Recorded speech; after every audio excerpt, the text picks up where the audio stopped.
In the last section, we explored the major types of easements in Arizona: appurtenant, in gross, prescriptive, and by necessity, and how each one affects property ownership and use. Now, we turn our attention to encumbrances more broadly.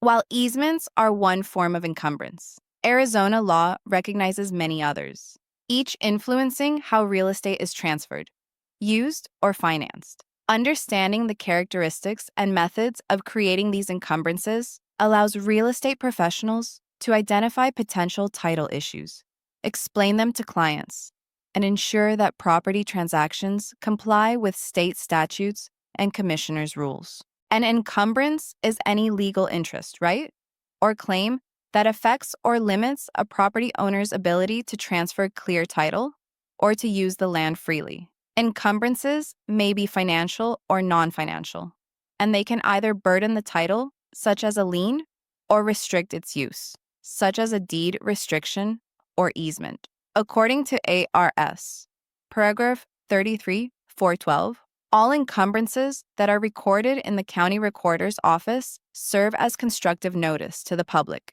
meaning that any buyer or lender is legally presumed to know they exist. Types of encumbrances in Arizona. Encumbrances fall into two general categories: voluntary and involuntary. A voluntary encumbrance is created with the owner's consent, typically to secure a debt or financial obligation. Examples include mortgage liens, deeds of trust, and home equity lines of credit. When a borrower uses their property as collateral for a loan, they grant the lender an encumbrance, known as a security interest, that remains until the debt is paid in full.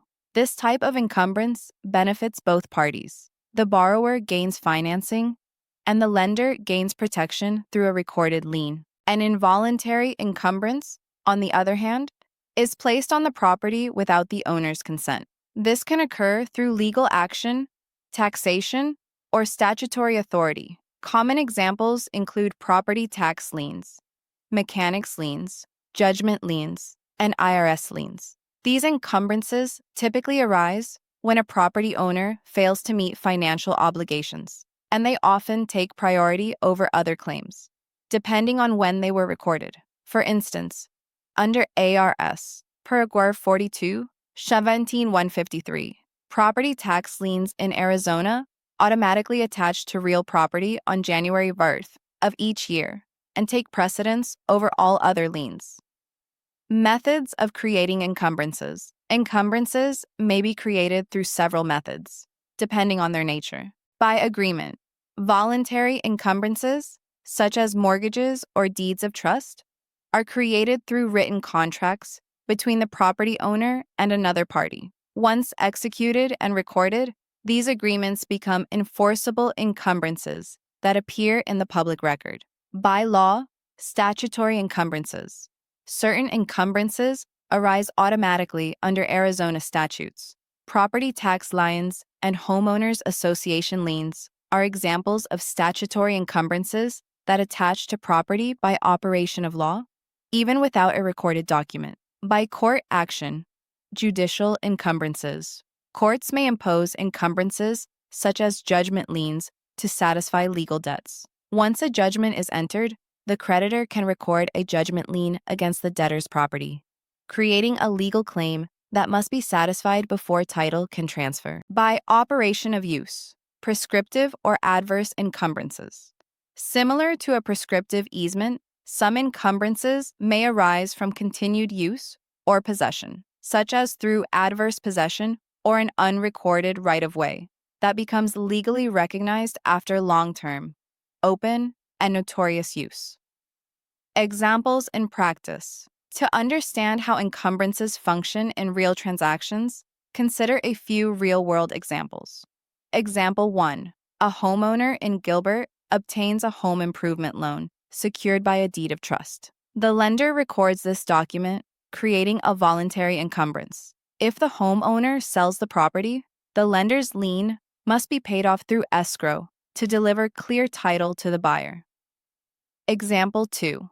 A contractor performs remodeling work on a property in Scottsdale, but is not paid for services. The contractor files a mechanics lien under ARS, paragraph 33981, which encumbers the property until the debt is settled or the lien is released. Example 3. A homeowner fails to pay property taxes. The county treasurer records a property tax lien that takes automatic priority over all other liens. If unpaid, the lien may lead to a tax sale or foreclosure under ARS. Paragraph 42, 18101. Example 4. A property in Tucson is subject to a restrictive covenant, stating that only single-family homes may be built on the lot. This restriction, recorded in the CC&Rs, is a non-financial encumbrance that limits how the property can be used but does not affect ownership.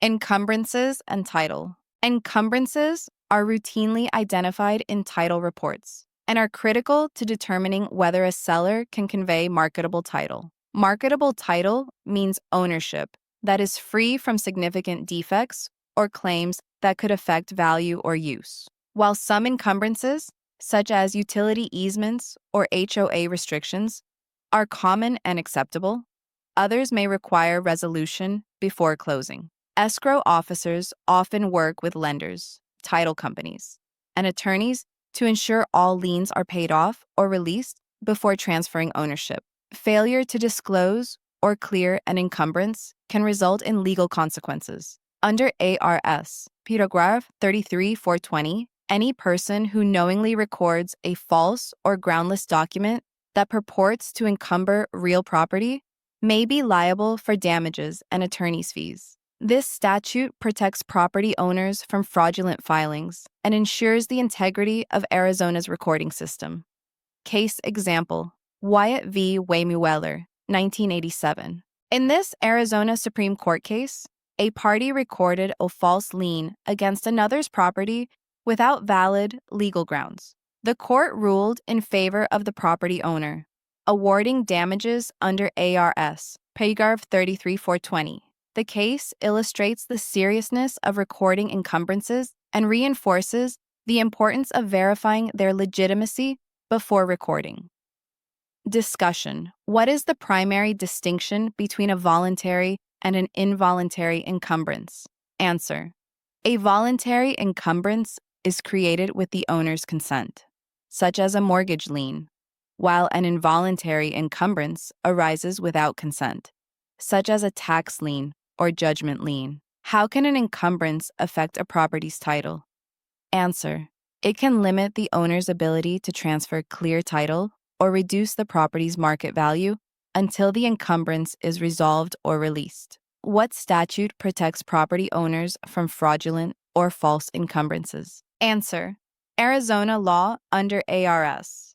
Paragraph 33-420 prohibits the recording of false or groundless encumbrances and allows for damages to affected property owners. Review. Summary encumbrances are legal interests or claims that affect ownership, transfer, or use of real property. In Arizona, encumbrances can be voluntary, created through agreement, or involuntary, arising by statute or court action. Common examples include mortgages, tax liens, judgment liens, mechanics liens, easements, and deed restrictions. Each encumbrance must be properly recorded to provide notice to the public, and sellers must clear or disclose them before conveying title. Understanding the nature and creation of encumbrances helps licensees protect their clients and ensure compliance with Arizona law, particularly regarding title verification and disclosure.